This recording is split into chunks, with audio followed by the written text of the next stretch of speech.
Jabez cria vers le Dieu d'Israël. « Oh, si tu voulais me bénir et étendre mon territoire, que ta main soit avec moi, garde-moi du mal afin que je sois épargné de la douleur. » Et Dieu accorda ce qu'il avait demandé.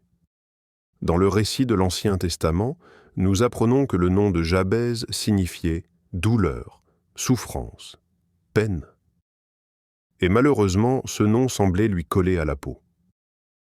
À cette époque, un nom avait un poids bien plus grand qu'aujourd'hui. On pensait qu'une personne finissait par porter les traits de ce qu'il exprimait. Jacob, par exemple, signifie trompeur, et l'histoire biblique montre combien il usa de ruse et de duplicité. À l'inverse, le nom de Josué veut dire sauveur. On imagine aisément le courage et l'espérance qui devaient habiter son cœur, sachant qu'il était appelé à conduire le peuple de Dieu vers la délivrance. Alors, que devait ressentir Jabez? Chaque fois qu'on l'appelait, c'était comme si l'on disait « Et la douleur, et le malheur, et les ennuis ». À chaque interpellation, on semblait annoncer sur sa vie davantage d'échecs et de défaites. Nous ignorons pourquoi ses parents lui donnèrent de ce nom. Peut-être son père avait-il abandonné sa mère? Peut-être était-elle blessée, en colère?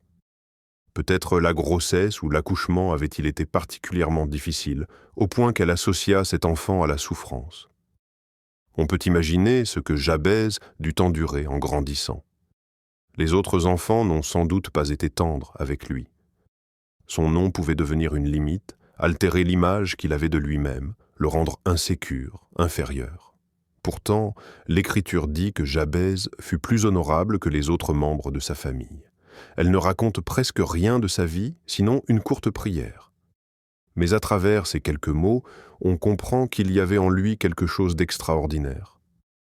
Malgré un départ difficile, malgré les attaques répétées contre son identité, Jabez leva les yeux vers le ciel et osa dire « Dieu, je te demande de me bénir, vraiment. » Quelle audace dans cette demande.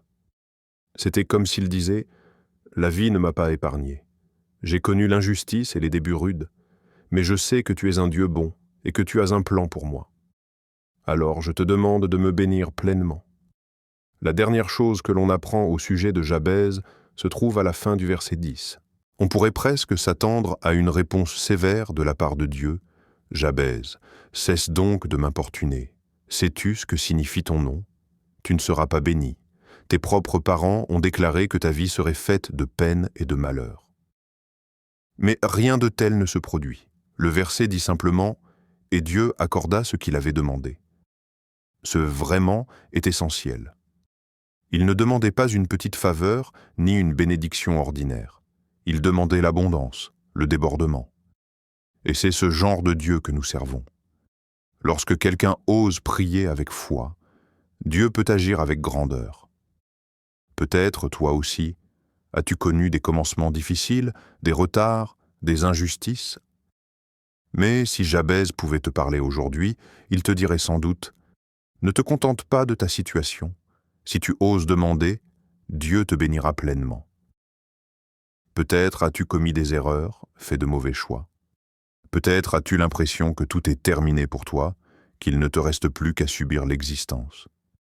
Mais Dieu te dit « Si tu me le demandes, je te donnerai un nouveau départ. » Peut-être as-tu été blessé dans une relation. Quelqu'un t'a fait du tort, et l'histoire s'est mal achevée. Maintenant, tu crois que tu ne connaîtras plus vraiment le bonheur. Pourquoi ne pas oser, comme Jabez, et dire « Dieu, je sais que tout semble fini. On dirait que mes plus beaux jours sont derrière moi.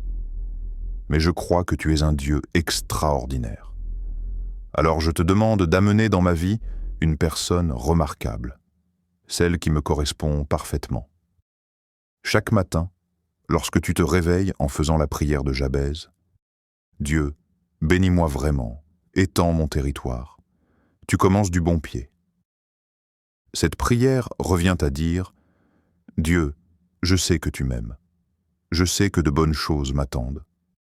Alors aujourd'hui, je te demande ta faveur, ta croissance, tes bénédictions sur ma vie. » Ce n'est pas de l'égoïsme.